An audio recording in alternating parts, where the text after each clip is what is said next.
Hello, what's going on today? We are going to be beginning our new unit on the Holocaust. Okay, a super happy topic. It's going to be, I'm going to try to keep it from being like too violent, but anytime you talk about genocide, I mean, it's just the worst. So we need to talk about genocide first, and then we need to talk about how like the Holocaust is not unique. This has happened over the history of humans, and like really recently. Like this is still part of our world, not with, let's say, the Nazis against people who are Jewish. I mean, that's, I'm making it super simple right now. It'll get a little bit more complicated, but we're going to talk about when one group of people wants to completely eliminate another group of people from this earth. That's what genocide is. And if you think about side, CIDE, think about like homicide. That's when one person kills another person. Genocide is when a whole group of people want to eliminate another group of people. And we're going to talk about the Holocaust for sure, but we're also going to talk about a genocide that happened in Armenia. So we'll do a little research on that. We're going to talk about a genocide that happened in Yugoslavia. This was like in the 1990s. And we're also going to talk about another genocide that happened in the African country of Rwanda. So by the end of the unit, I'm hoping you will realize that if the conditions are perfect, and by perfect, I mean perfectly bad, if people are wondering where their next meal is coming from, if people are really struggling financially and they can blame somebody and they have power over that somebody, group of people, excuse me, then the conditions could be ripe for a genocide. I don't think that we've seen the last genocide. I hope that what is happening in Ukraine does not turn into a genocide. But what you need to have are, well, at least one group of people that doesn't like another group of people. They are blaming them for their bad life, pretty much. And they have the means or the ability to eliminate that group of people. You might have that with Ukraine. I'm not sure. Seems like Ukraine will have quite a bit of help from the outside. So hopefully that doesn't happen. But it's happened in Europe a mere 30 years ago.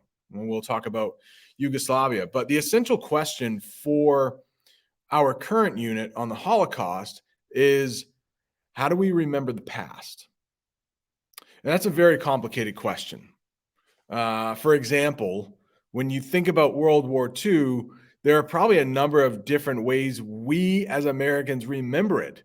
Now, in this class, we've even talked about how the United States has dropped two nuclear bombs on like civilians in Japan.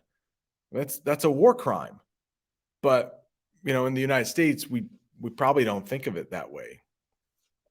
So let's talk a little bit about Rwanda. And we're talking about the 1990s.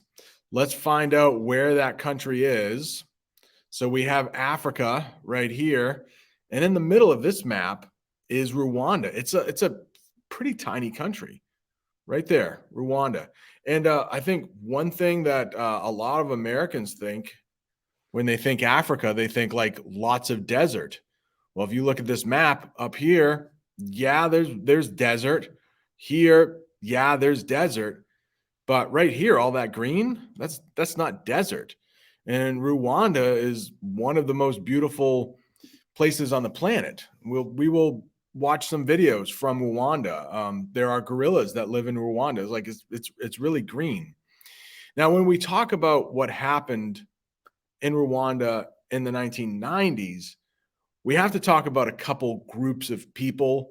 And when I studied this, like in high school, the groups of people, their names they're actually kind of funny, but there's nothing funny about the Rwandan genocide. So, just to give you a little bit of reference here, the Rwandan genocide occurred between April 7th and July 15th, 1994, during something called the Rwandan Civil War. So, um, you could ask the question, why did the United States not get involved?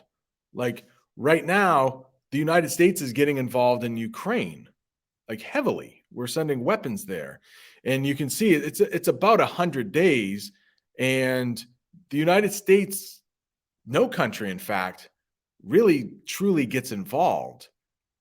We could ask the question, why? Why did they not? Does race have something to do with it? We're talking about people who are black. Maybe, maybe. It's hard to just completely discount that. Um, do they have any like natural resources that the United States could use? Gas, natural gas, oil, things like that. Probably not. So a couple of those things might go into why no country got involved in this, and then why countries are getting involved in Ukraine. One other explanation could be that it is a civil war. So, two groups of people within a country that don't like each other and are fighting. You can make that argument too, but at the very least, it's complicated. Now, this is where I think we're going to talk about some names that could be a little bit funny to English speakers. But like again, nothing funny about this genocide. Brutal, short too, like 100 days, and we're going to see like how many people were killed. It's just incredible amount of people. So during the period of around 100 days, members of the Tutsi, that's the way that's pronounced, Tutsi minority ethnic group, as well as some moderate Hutu and Twa, were killed by armed militia. So when we talk about these three groups of people, the Twa are a very small group of people. It's like about 1% of the population. Hutus basically kill the Tutsis and the Twa. Okay. I know they might be kind of funny names there, and you had where the people in power had all of the weapons and the people who were being killed didn't. Now, one thing that you might hear in the video that we're going to watch over and over again is RPF. And that stands for Rwandan Patriotic Front. It's basically like a political party, like Democrats and Republicans. In fact, the current president of Rwanda, his name is Robert Mugabe, he is part of this RPF. But the RPF, it had the military as well. It was well armed, and they were the ones that were pretty much carrying out most, if not all, the killing. Okay, so RPF. When you hear that, I think they mention Rwandan Patriotic Front like once, but then it's like RPF, RPF. So as you're watching, I didn't want you to get too confused. Think of it as like a political party that also runs the military, and they are armed. They have weapons. All right, let's see. I think I might have one. Okay, we're going to talk numbers. I got some banners here. So, got to talk numbers. The most widely accepted scholarly estimates are around 500,000 to 800,000 Tutsi deaths. Okay, and we're talking 100 days. 100 days. Nearly a million, 500,000 to 1 million people were killed in those 100 days. And is that it?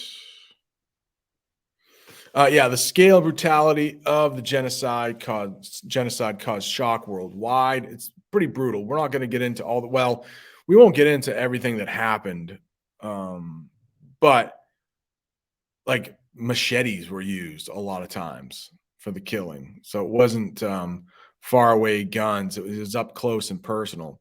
But yeah, as we mentioned before, no country intervened for whatever reason. You could mention that the things I mentioned before possibly contributed to that. But we're going to talk about Rwanda today, 2022, and it's one of the nicest countries in Africa, a country that I would love to visit. It's safe. There aren't that many murders compared to like there are fewer murders per capita, like per 100,000 people compared to like the United States. There are fewer in Rwanda. So hopefully that's a little bit of a background there. And then we'll get into a bit of a video where good narrator who knows way more about this than I do talks about the Rwandan genocide.